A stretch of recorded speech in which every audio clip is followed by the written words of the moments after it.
எஸ்கேலேருந்து குமார். இன்றைக்கி என்ன வண்டினா ஹீரோவில் வந்து பார்த்தீங்கன்னா டூயிட். இந்த வண்டிக்கு வந்து பார்த்தீங்கன்னா ஒரு ஃபுல் சர்வீஸ் பண்ண சொல்லியிருக்காரு.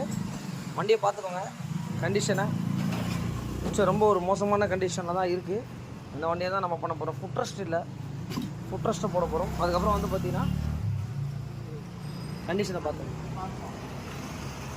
ஒரு ஃபுல் சர்வீஸ் பண்ண போகிறோம். ஹீரோ டூயிட்லாம் கொஞ்சம் இதெல்லாம் உடஞ்சிருக்கு, பட் இதெல்லாம் எதுவும் சொல்லலை. நீட்டாக பண்ணி கொடுத்துருங்க, பிரேக் ஷூஸு எல்லாமே பண்ணி கொடுங்க அப்படின்னு சொல்லியிருக்காங்க. அதே மாதிரி வந்து பார்த்திங்கன்னா ஸ்கூட்டியில் ஜஸ்ட் 110 கிட்டத்தட்ட ஒரு 6 மந்த்தாக வந்து பார்த்திங்கன்னா வண்டியை வந்து ஓட்டாமல் விட்டுட்டாங்க. இந்த வண்டியை வந்து பார்த்திங்கன்னா நம்மக்கிட்ட ஒர்க்குக்காக வந்திருக்கு. 2 வண்டியோட ஒர்க் நடந்துகிட்ருக்கு. இந்த வண்டியையும் நீட்டாக பண்ணி கொடுக்க போகிறோம் அந்த கஸ்டமருக்கு. கண்டிப்பாக வந்து எல்லா விதமான வண்டிகளையும் நம்ம பண்ணி கொடுத்துட்டு தான் இருக்கோம். ஹோண்டா யூனிகார்ன் பண்ணிகிட்ருக்கோம், ட்ரீம் 110 பண்ணிகிட்ருக்கோம். அதுக்கப்புறம் வந்து பார்த்திங்கன்னா ஹோண்டா ஷைனு